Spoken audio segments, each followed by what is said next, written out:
Вярването, че Земята е плоска, не винаги е поради липса на знания и игнориране на науката.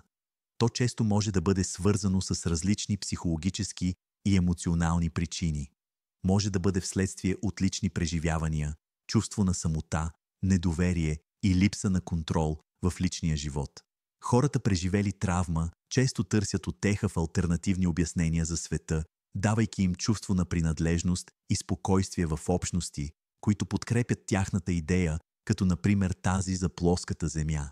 Това е защитен механизъм на мозъка срещу страха, самотата и недоверието.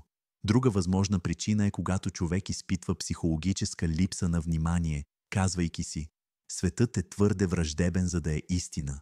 Ако ме наранява толкова много, значи е лъжа. Това обикновенно е психологическия механизъм за справяне с травмите и емоциите. Човешкият мозък е склонен да търси обяснение и модели, дори и когато няма такива. Това е механизъм за оцеляване, заложен във всеки един от нас.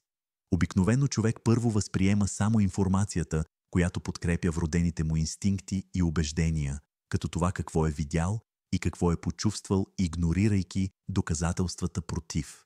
Човек би си казал: водата е прозрачна, науката ме лъже, че има опасни микроорганизми, ще пия и ще оцелея.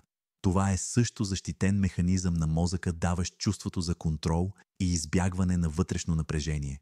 Понякога първичните убеждения и недоверието в науката могат да доведат до опасни за живота ситуации и състояния. Науката изисква критично мислене и доказателства.